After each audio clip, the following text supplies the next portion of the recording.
Have you ever wanted to learn a new language? Maybe you were inspired by a recent international trip, became obsessed with a foreign film or TV show, wanted to communicate better with a loved one, or just felt like developing a new skill. With Rosetta Stone, learning a new language is easier than you thought. Rosetta Stone has been a trusted expert for 30 years with millions of users and 25 languages offered, including Spanish, French, Japanese, Dutch, and more. Learning is immersive and designed for long-term retention, so you fully learn to speak, listen, and even think in that language. Don't put off learning that language. There's no better time than right now to get started. Listeners can get Rosetta Stone's lifetime membership for 50% off. Visit rosettastone.com/today. That's 50% off unlimited access to 25 language courses for the rest of your life.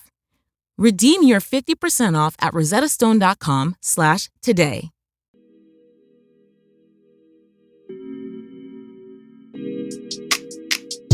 Hello, good morning, and welcome back or welcome to Morning Ray. I'm your host, Lan or Alana, and today's episode is all about achieving that post-breakup glow-up, how to focus on yourself from your mindset to your routines to your self-love rituals, everything and anything that I personally do when going through a breakup or any kind of like low period in your life, no matter what it is. And this doesn't necessarily mean like a relationship breakup, like a full-fledged relationship. It can be as simple as a situationship breakup, any sort of life-changing event. I feel like I've mastered this, unfortunately or fortunately for you. So these are all the things that I personally do to feel my best and feel like my best self, my highest self after going through a breakup and maybe feeling a little heartbroken or upset or disappointed, in the outcome of something. But nonetheless, let's start off with our life updates, some housekeeping, my current faves, and then we shall go into the bulk of the episode. As always, if you don't like the life updates, if you're new here and you don't care about my life, feel free. The fast forward button does exist, but I know the OG listeners love to hear what's going on. I decided to do something really scary and intimidating, and I have finally decided to sign up to get my Pilates mat certification. I'm doing it with my friend Emily Kozacek. That's how you pronounce her last name. I've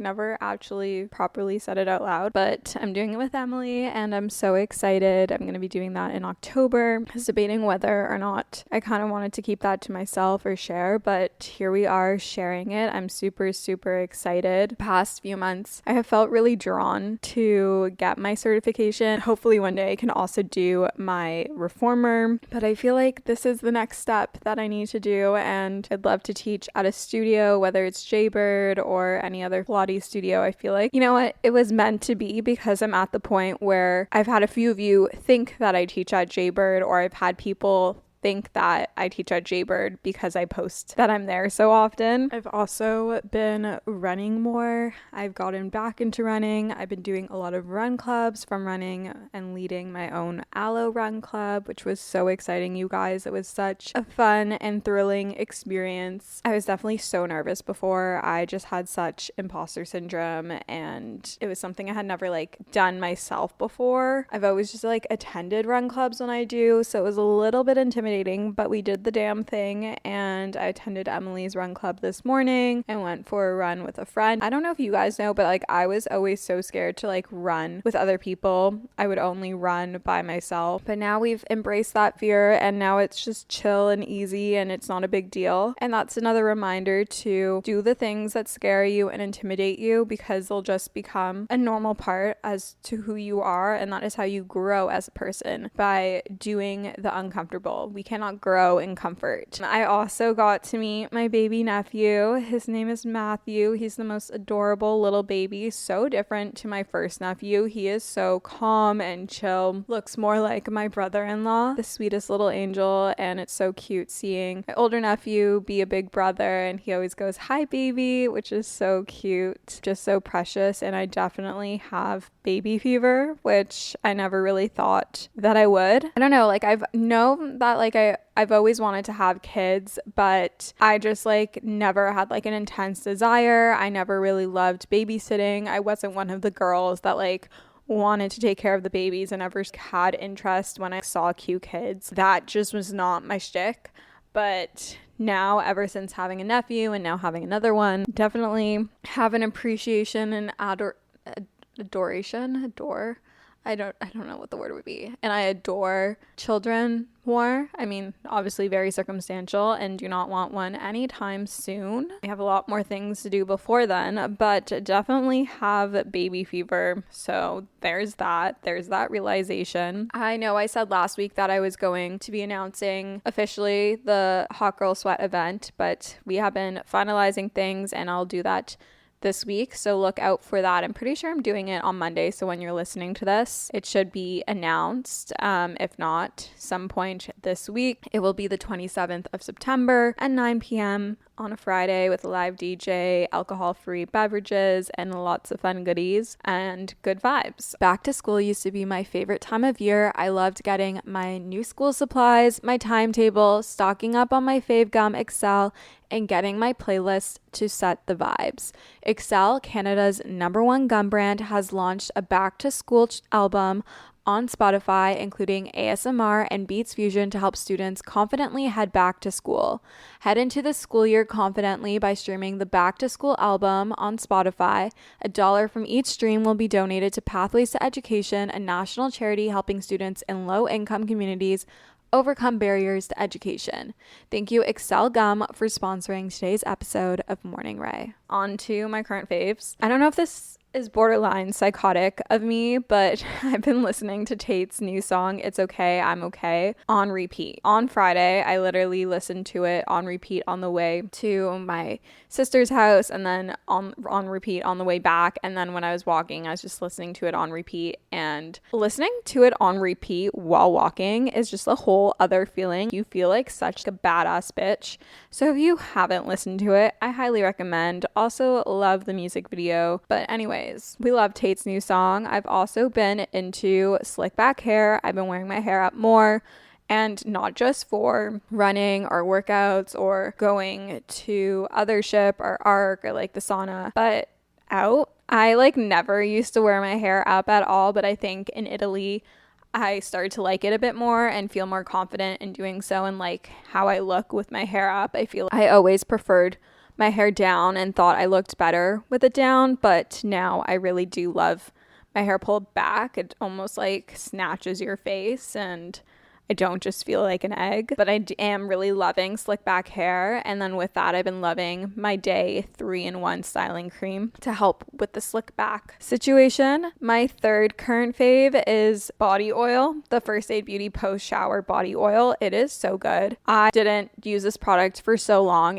I got it in PR and it was just like sitting in my little PR closet bin situation. But I kept seeing a makeup artist I follow rave about it and how she's gone through so many different bottles, and I had finished my body lotion and I was like, okay, I'm gonna try out the body oil. I was scared that it's gonna feel like super oily and greasy and transfer to my clothes. No, it is literally the most perfect thing ever, and I feel like it gives your skin like that glass luminous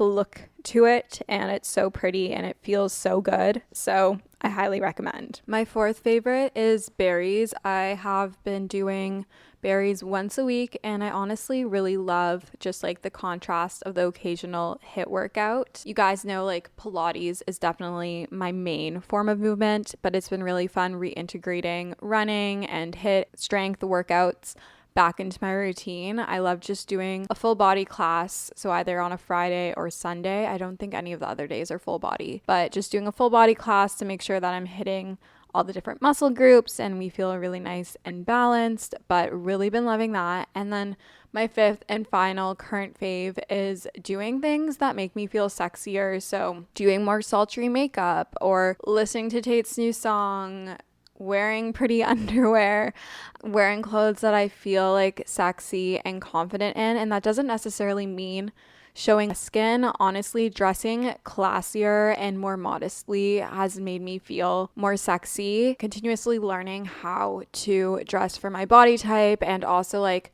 knowing what colors look good on me is super confidence boosting. I feel like that is just like the most instant confidence boosting, self-esteem boosting way, is like doing things that make you feel sexier. There's this girl, I don't know her name, but she comes up on my For You page on TikTok, and she's doing a challenge with herself to do things that make her feel sexier, and that kind of inspired me to take it to the kind of the next level, because I feel in my post breakup glow up situation and everything I've been doing these past couple of months, like the past 6 months or so, have been situated around that, like just like making me feel really good in my own skin and feeling confident and improving my self-esteem and my self-love and all of this. But just doing things that make me feel sexier, picking out a sexy fragrance or wearing a matching underwear and bra, just little things for me, or even getting cuter pajamas that I really like and just make me feel really good in my own skin. These things don't have to be for other people. They shouldn't. These are things that you are doing for you solely. And if someone else gets to experience it, then they get to experience it. Okay, let's jump into the episode. As always, you guys know, if you're an avid listener, you know I always like to start with mindset. Mindset, I believe, is everything. I think the energy that you create from within is what gets rippled outwards, and I think just like our mindset is everything and can really change the way in which we see things and act and feel overall, and also the way that people respond to us. So I think what's super important when it comes to a post-breakup glow up, a lot of these things you can apply it to like pretty much any low moment in your life, but I'm going to be speaking about a post-breakup glow up for a majority of it, but you can apply it to pretty much anything. Shift your mindset from something that you've lost to something that you've gained. It's all about reframing it. I talk about reframing a lot on here, and it's something that my therapist taught me, but instead of looking as you lost this person, you're never going to find love again, you're never going to trust again, you're never going to experience something like that again, change your perspective to you've gained a new beginning. You have more time for yourself, an opportunity to put more energy into other things like your routines, your workouts, your career, hobbies, friendship, family. Try to reframe and shift the mindset from being this like super negative, closed-minded situation to something that is super positive, abundant. You're looking for that silver lining. When we come out of a relationship and we're now single, and this relationship can be anything from a full-fledged long-term boyfriend-girlfriend situation. It could be you're engaged and you break off the engagement. It could be you were married and now you're divorced. It could be a situationship. It could be a guy that you've been hooking up with for a bit. Whatever it is, it doesn't matter. I don't care. Whatever it means to you, obviously, no matter the status of what that relationship was, it meant something for you and your feelings are valid. And I want you to know that your feelings are valid, because I know what it feels like for friends and people to invalidate your feelings, or you even try to invalidate your feelings because you're like, oh, I wasn't actually dating them, so I can't actually be sad or upset or hurt or bummed or feel shitty about this ending or it not going the way that I want it to go. All those feelings are super valid and reasonable, and you're still human at the end of the day, whether that title existed or not. I also want to remind you that you won't lose what's meant for you. Everything truly happens for a reason, whether you want to believe it or not. I personally believe that there is a reason why everything happens, and you may not be able to see it right now, or maybe you do a little bit, but you don't fully understand or you can't fully grasp as to why this had to play out the way that it did. But when you're further along in your journey and you're further along in life and you're a bit removed from this, I think you'll be able to look at this from a different perspective.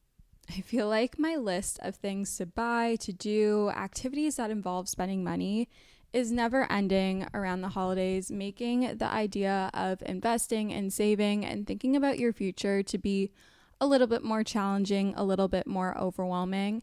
Acorns makes it easy to start automatically saving and investing for you, your kids, and your retirement, even during the holidays. You don't need to be an expert. Acorns will recommend a diversified portfolio that matches you. You don't need a ton of time. You can create your Acorns account and start automatically investing your money in just 5 minutes. You don't need to be rich. Acorns lets you get started with the spare money you've got right now. That could be $5 a day or even just your spare change.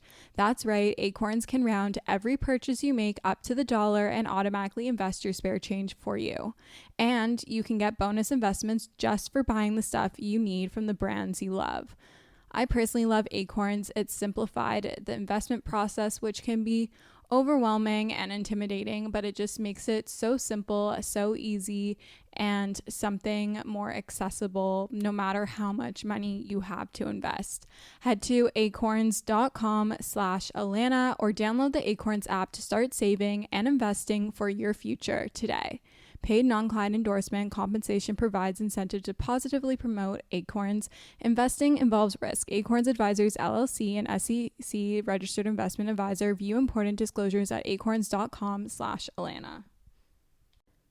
I'm super excited about today's sponsor. They've sponsored the podcast before, and this is a topic I'm super passionate about. I fear that us as girls struggle with PMS far more than we should, and we really shouldn't. I truly get the worst PMS symptoms. My boobs are sensitive, my face breaks out, my sugar controllings are out of whack. I feel like I'm just a bottomless pit. My mood is not the vibe, and Estro Control has been super helpful in helping manage those PMS symptoms and making that time of the month a lot more enjoyable. Estro Control is a formula developed by Happy Mammoth, a supplement company dedicated to making women's lives easier. Say no more. Estro Control contains science-backed herbal extracts that help support hormonal health, especially if you are someone like myself who struggles with PMS. It was created to help women feel like themselves all month long and to not struggle with the feelings PMS can cause. For a limited time, you can get 15% off your entire first order at happymammoth.com. Just use the code Alana at checkout. That's happymammoth.com and use the code Alana for 15% off today. And be super grateful that it happened and understand why it happened and what character building aspect it was for you and like why things happened the way they did. It doesn't matter if you ended on good terms, bad terms, whatever, like everything happens for a reason and something better is going to come into your life, whether it's a better romantic partner or an opportunity for work or travel. This is creating space for something new and better suited for you to come into your life. Don't numb your feelings or ignore them.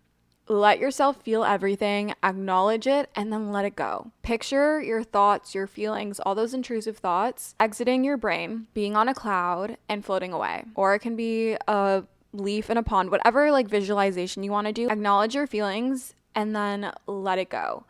I feel like so many people, when it comes to a breakup, just go to numb themselves or ignore the feelings and emotions that they're feeling, especially guys. I feel like guys do this, and this is why you kind of see them party a lot after breakups, and then later down the line, they start to actually process what happened and feel, to a degree, whatever they're feeling. Obviously, this is a blanket statement, and I feel like girls do this too. I've watched girlfriends do this a lot. Like they kind of just numb and distract themselves by drinking and going out and talking to new guys right away, or like whoever you're interested in, and taking like the phrase or like the statement, the way to get over someone is to get under someone else, too literally, and just like numbing themselves. I think it's really important and extremely healthy to let yourself feel, to let yourself be sappy and let yourself cry, journal, process out your emotions, talk it out with a friend, talk it out with a therapist, like really just like let yourself feel everything, process it and let it go. I really love journaling whenever I'm going through anything, especially when it's post-breakup situation. What I want you to do is I want you to grab your journal, or you can open up the notes app on your phone or Notion or whatever you want to use. And I want you to write out a list. Well, 2 lists. The first list is going to be a list of all the things you disliked about your ex-partner, person, situationship, relationship. And then I want you to write another list about all the things that you want and know that you deserve in a partner and in life, and whatever goals and things you're excited about doing and want to focus on, and put all your energy into that and be selfish in that regard. Whenever we're feeling a desire to romanticize this relationship, to romanticize this person, to put them back on a pedestal, to only remember the highlights of the relationship and you feel the desire to reach back out, break no contact, etc., I want you to read this list of all the things you disliked about them and your relationship with them, and then read the list of all the things that you want and deserve. It will just remind you and give you a reality check, because it's really easy once you're removed from the situation to really just romanticize it and focus on the good as opposed to looking at the whole picture. And I'm not trying to tell you to villainize this person. You can still view this person as a good person if you so wish. Give yourself a realistic perspective of them. I think talking out your feelings and everything with a friend, a sibling, a therapist, your parents, whoever it may be, is really helpful just to process those emotions and let them go. Give yourself a week to be sappy and then move forward. If you sit in your sadness for too long, you are doing yourself a discredit, a disservice. It's not worth it. You're just going to make yourself feel shittier.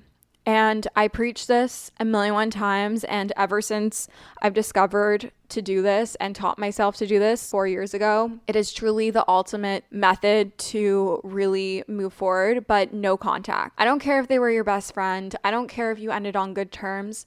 Mute, block, unfollow them on social media, delete your conversation with them. And I've had a lot of girlfriends say to me when I say this, I like looking at our conversations. I want the memories. The memories that are important are in your head. You do not need a physical conversation to go back and read. Because trust me, I have been there and I've read the conversations over, and it makes you sad. And again, it makes you romanticize it, and you forget about the things that they did that you didn't like or that made them undeserving of you. You start to romanticize and put them on a pedestal, and you're kind of just ripping the wound right back open. Delete the chat. It's not worth it. The memories that are important are in your head. That's why we have a mind. It's there for a reason. Every single time you feel a desire to reach out to them, text a friend instead and let them know so they can talk you out of it, distract you.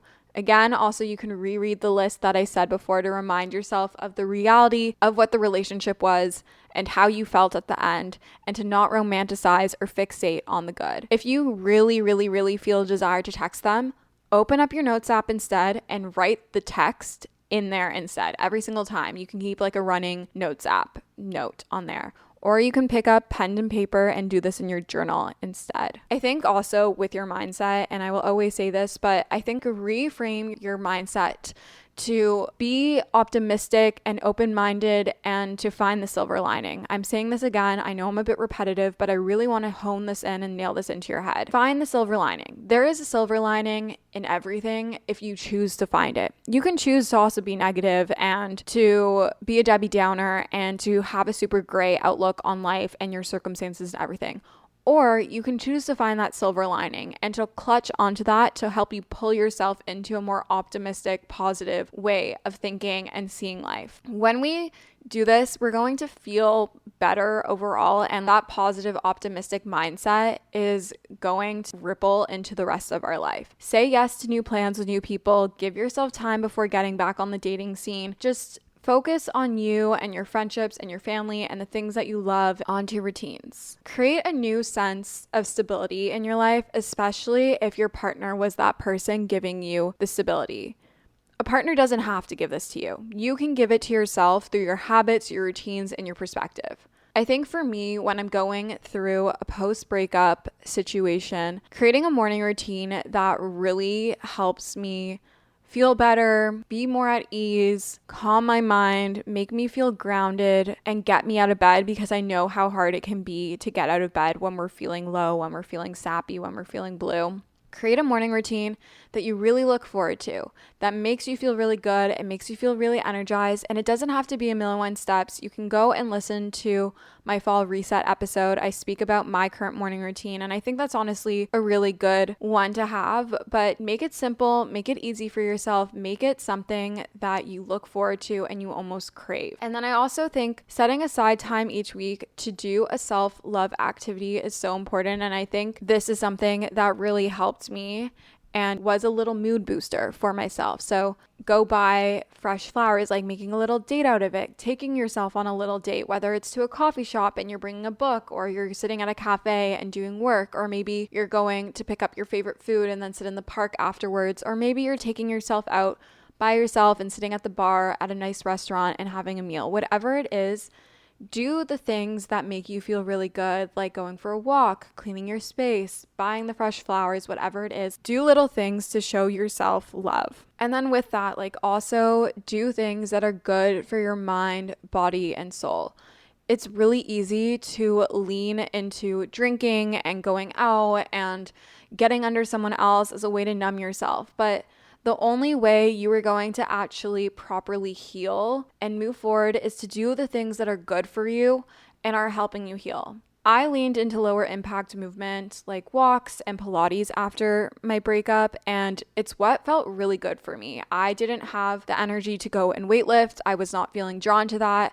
It was also really hard for me to eat post breakup. I did not have the energy to be going and lifting heavy weights. Like that wouldn't have been healthy, but I could do a little low impact Pilates. Just lean into what feels really good for you. If you live in Toronto or Vancouver and have access to Jaybird, or something like it, like a meditative led class, Jaybird really helped me get out of my mind and into my body and feel grounded. And it was almost like this little escape whenever I went to like stop the intrusive thoughts, trying to figure out the puzzle as to why it didn't work out, what did I do wrong, and how it could have played out differently, and all these intrusive what if and should have thoughts.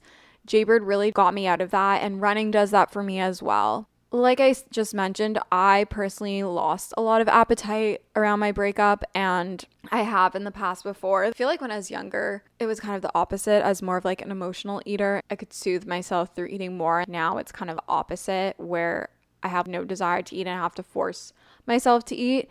And it's so easy to lose your appetite or feel the need to have a lot of comfort foods, but just try to focus on nourishing your body with good food that makes you feel really good. 80% nourishing, healthy, whole foods and 20% more comforting soul food is a really good kind of balance. But you know yourself best. Do what makes you feel good and just ensure that you're taking care of yourself, because it is so easy to fall into drinking or smoking or doing things that numb and remove ourselves from our thoughts that aren't healthy.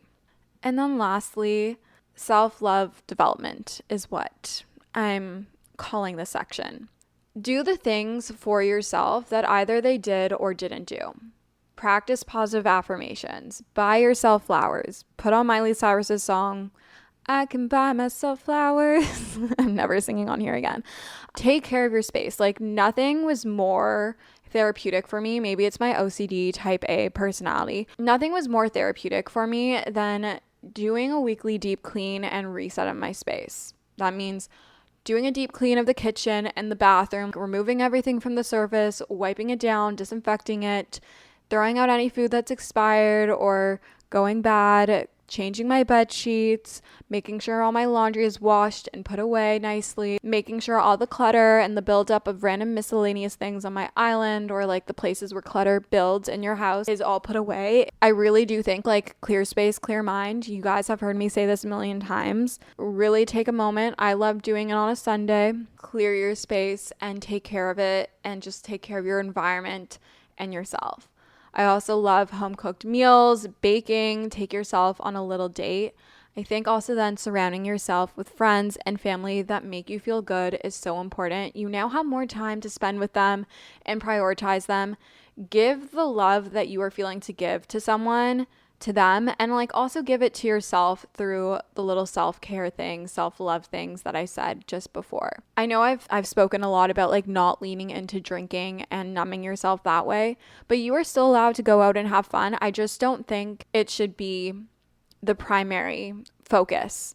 It should be something like a little bit of sprinkle in that. Maybe once a week, once every other week, or like even going out and having fun doesn't have to revolve around like drinking or being in a bar environment. It can be anything. I really do think being carefree and letting go is also just as important.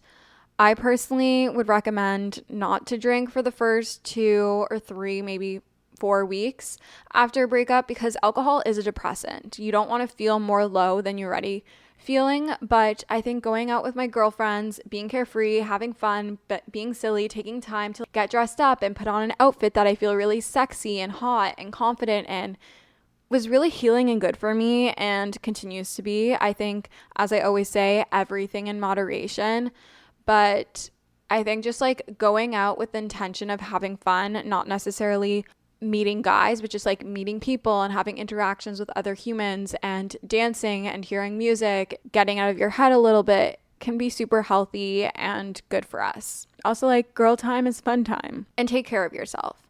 Do the skincare, the hair care, the oral routine, the whole 9 yards. Your hair holds memories, they say. So if you want to cut it, if you want to dye it, if you just want to get it like blown out or styled, you do you, sister.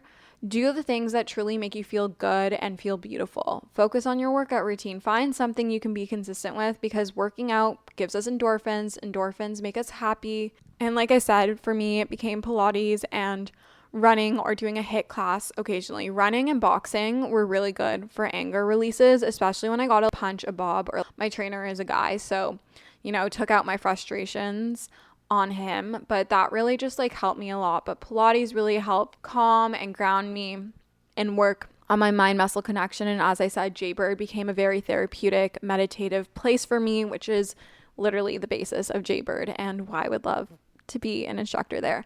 But that, in combination with the running or the HIIT classes, whether it's boxing or berries or whatever it is, that was just the perfect thing for me. So find what it is for you. And then clearing your energy in your space. I know a lot of people have controversial opinions on this or contradicting opinions on this, but I have sage and I smudged my apartment. It was gifted to me, but I smudge my apartment. It's been something I've been doing for years, even after a hookup or something. If I feel like the energy of that person is not what I want it to be, or if I'm just feeling off in my space, I like to light my sage and smudge my apartment and smudge myself to clear any negative energy.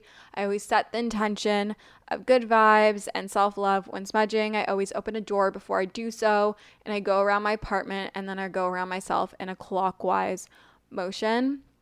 That is just how I read to do it, whether it's placebo or not. I always feel so much better. I feel so much lighter afterwards, especially that in combination with fresh bed sheets, a deep clean, a full shower. Like, I'll do this as my final step. And it just makes me feel good, especially if you spent a lot of time in your apartment with that person. It's easy to see the memories and to feel their energy and whatnot. I know that was something that was really hard for me because I spent a lot of time with this person in my apartment. So I felt their presence a lot. I feel like I'm a very energy sensitive person. And so smudging my apartment just clears that energy and creates a new good energy and vibe in my home. Take yourself on a solo adventure. It can be in your city, romanticize your hometown or wherever you're living. It could be a little trip nearby, or it could be like a full-fledged solo trip. Truthfully, going to London solo really revived me. It was confidence boosting. It was energy giving. It was a good energy reset. And I think it really transcended me into feeling like the hottest, healthiest, most confident version of myself, and also just feeling like me again. I feel like the past few years I have like lost and found myself in a way, and I don't know, I've been getting a lot of comments that like people can say that I'm like glowing or whatever, but I just really just feel like myself again, but a better, higher version of myself, almost this version that I've been manifesting for so long. You guys know I always talk about manifestation and being your highest self, etc. I think like all the things that I'm talking about in this episode and this breakup really like pushed me into putting so much energy into these things and like reframing my mindset and outlook on my life and myself and dating and the way in which the role of dating in my life and how it intersects with my life and how it makes me feel, and just almost like female empowerment. Whether it's in your own city, if you do a little staycation, or you just do a little day exploration, doesn't have to be like a full trip to London. Like, I know I'm very fortunate and grateful to have been able to do that, and I'm getting to do that again in a few months. But I think it was really life-changing for me, and I think it would be super helpful for you guys and give you the confidence to be empowered by your independence and this newfound independence and freedom in a way.